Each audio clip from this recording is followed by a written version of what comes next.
جو منفی ذہنی حالت میں صبر کیا کردار ادا کرتا ہے اور کس طرح سے ہم اپنی یہ پریکٹس بڑھا سکتے ہیں جب بہت سارے مومنٹس پہ جو چیزیں ہمارے لیے انوائنگ ہوتی ہیں، اس کے لیے کیا خاص ٹپس جو آپ دینا چاہیں گی؟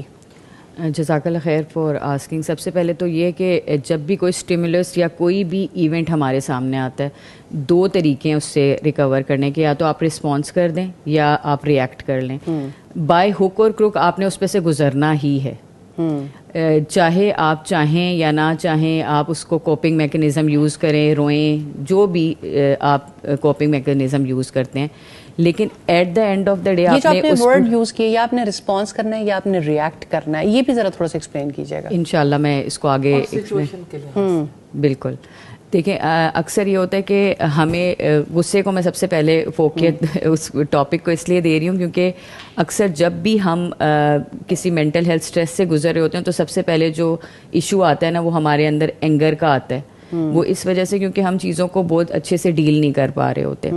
اب کوئی بھی سچویشن آپ کے سامنے آئے تو دو طریقے ہیں ریئیکٹ کرنے کے. فار ایگزامپل کہ اگر آپ کبھی رستے میں جا رہے ہو، ہم گاڑی کی ایگزامپل لے لیتے ہیں، کسی کا چھوٹا سا ایکسیڈنٹ ہو جاتا ہے اور اس کی گاڑی کو ٹکر لگ جاتی ہے، تو ایک بندہ کہتا ہے کہ یہ کیوں ہوا، وہ نکلتا ہے اور غصہ کرتا ہے دوسرے پہ. اور ایک یہ ہوتا ہے جو رسپانس بندہ، یہ ریئیکٹیو ہے، جو نکلا ہے اور اس نے بغیر کچھ دیکھے گالیاں دینا. یہ بہت کامن ہے. آپ کبھی ٹریول کر رہے ہوں اوبرز وغیرہ پہ یا کسی ایسی جگہ پہ، تو جو ڈرائیورز ہیں ان کو اس سے سکون مل جاتا ہے کہ کوئی بیڈ لینگویج یوز کر لیں، لیکن وہ اپنا اس سے کوپ کر لیتے ہیں کیونکہ وہ یہ چاہ رہے ہوتے ہیں کہ بس ٹھیک ہے، ہم نے ریئیکشن شو کر دیا. لیکن کچھ لوگ ایسے ہوتے ہیں کہ وہ اس سچویشن کو انڈرسٹینڈ کرتے ہیں. وہ انڈرسٹینڈ ایسے کرتے ہیں کہ دیکھتے ہیں کہ ہوا کیا ہے، کوئی زیادہ نقصان تو نہیں ہوا. وہ پوچھتے ہیں کہ اس کو کیسے ٹھیک کیا جائے گا. اب میں اس کا، آپ کو اگر کسی کی گاڑی کا ایکسیڈنٹ ہو جائے تو وہ یہ پوچھے گا کہ میں اب آگے کا کیا کرنا ہے. تو یہ ہوتا ہے رسپانس کرنا.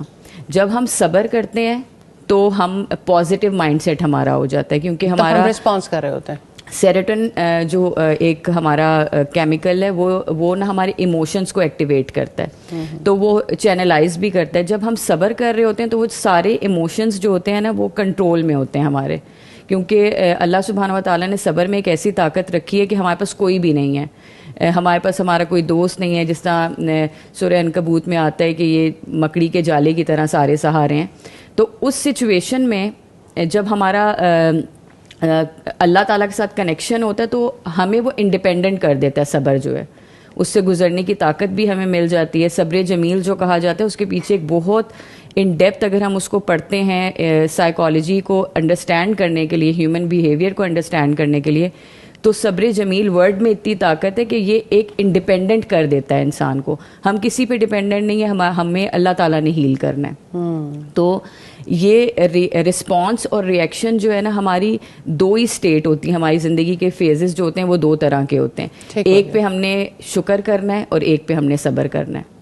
اب ہوتا یہ کہ ہم شکر والے لمحات میں بھی اکثر اللہ تعالیٰ کو بھول جاتے ہیں، جس میں قرآن میں ذکر ہے کہ انسان جو ہے وہ جب اللہ تعالیٰ اس کے اوپر کوئی مصیبت آتی ہے تب تو وہ اللہ تعالیٰ کو یاد کرتا ہے، لیکن جب وہ مصیبت ہٹا لی جاتی ہے تو وہ پھر دوبارہ سے اسی روٹین میں آ جاتا ہے، کیونکہ مائنڈ سیٹ ڈیولپ نہیں ہوا. وہ بلیف سسٹم، وہ لا جو استاذہ بات کر رہی تھی کہ جب ہمارے پاس لا ہوتا ہے، یعنی کہ اللہ کا حکم جب ہوگا اور ہمارا بلیو اس پہ ہوگا کہ اللہ سبحانہ و تعالیٰ نے اگر کہہ دیا ہے تو وہ حق ہے، تو ہم اس چیز پہ صبر بھی کریں گے، ہم اس چیز پہ شکر بھی کریں گے. یہ ساری جو جتنی بھی مینٹل ہیلتھ پرابلمز ہوتی ہیں، اگر ہم ان کو دیکھیں وہ کیوں ہو رہی ہیں. ایک قرآن پڑھنے والے کو بھی بعض دفعہ ہو رہی ہوتی ہیں انگزائٹی، اسٹریس، اور لیکن وہاں پر اگر ہم ان ڈیپتھ ان کو دیکھتے ہیں، کیونکہ ہم کاؤنسلرز ہیں، ایز اے لائف کوچ میں جب بھی کوئی کیس آیا ہے تو میں نے ایک چیز کامن جو دیکھی ہے وہ یہی ہے کہ جب ذرا سا بلیف سسٹم ہٹا، جب ذرا سا اپنے صبر کا لیول چھوڑا، کہ بس یہ ہے نا کہ صبر ایک کنٹینیوس ایک مائنڈ سیٹ ہے جس کو ہم نے بار بار پریکٹس کرنا ہے. اس لیول کو مینٹین کس طرح سے کرنا ہے، کیونکہ بہت بڑا چیلنج تو یہی ہے. بالکل. اب اس کو مینٹین اس طرح کیا جائے گا کہ ٹرن ٹو اللہ سبحانہ و تعالیٰ، کیونکہ یہ وہ سورس ہے جہاں سے ہماری ایگزسٹنس ہے. اور جب ہم اگر ہم صرف اسپریچولیٹی کو مینٹل ہیلتھ کے ساتھ کنیکٹ کرتے ہیں تو ہمارا جتنا بھی سول کا کنیکشن ہے وہ اس کو فوڈ جو ملتا ہے نا وہ اللہ تعالیٰ نے قرآن میں صاف بتایا کہ دلوں کا جو سکون ہے وہ میرے ذکر میں ہے. اب اللہ تعالیٰ کا ذکر اللہ کو یاد کرنا بھی ہے اور اللہ تعالیٰ کا ذکر اللہ کی نعمتوں کا شکر ادا کرنا بھی ہے.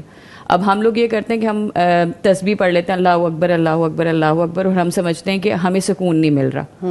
وہ اللہ اکبر وہ کس قدر عظیم ہے, یہ بات آپ کی, اگر آپ پازیٹیو مائنڈ سیٹ کو اپنانا چاہتے ہیں تو وہ کس قدر عظیم ہے, اس کی کیا کیا نعمتیں ہیں, بڑا ضروری ہے. یعنی آپ اس کی ڈیپتھ کو بھی ڈیپتھ کو بھی انڈرسٹینڈ کرنا, اور پھر اس کے بعد فوکس کرنا اس چیز کے اوپر.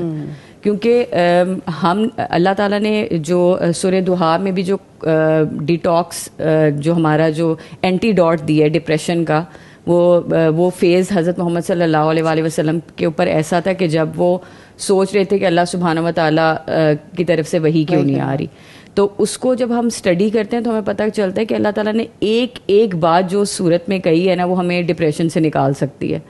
کہ اللہ تعالیٰ نے تب بھی تمہیں سہارا دیا جب تمہارے پاس کوئی نہیں تھا.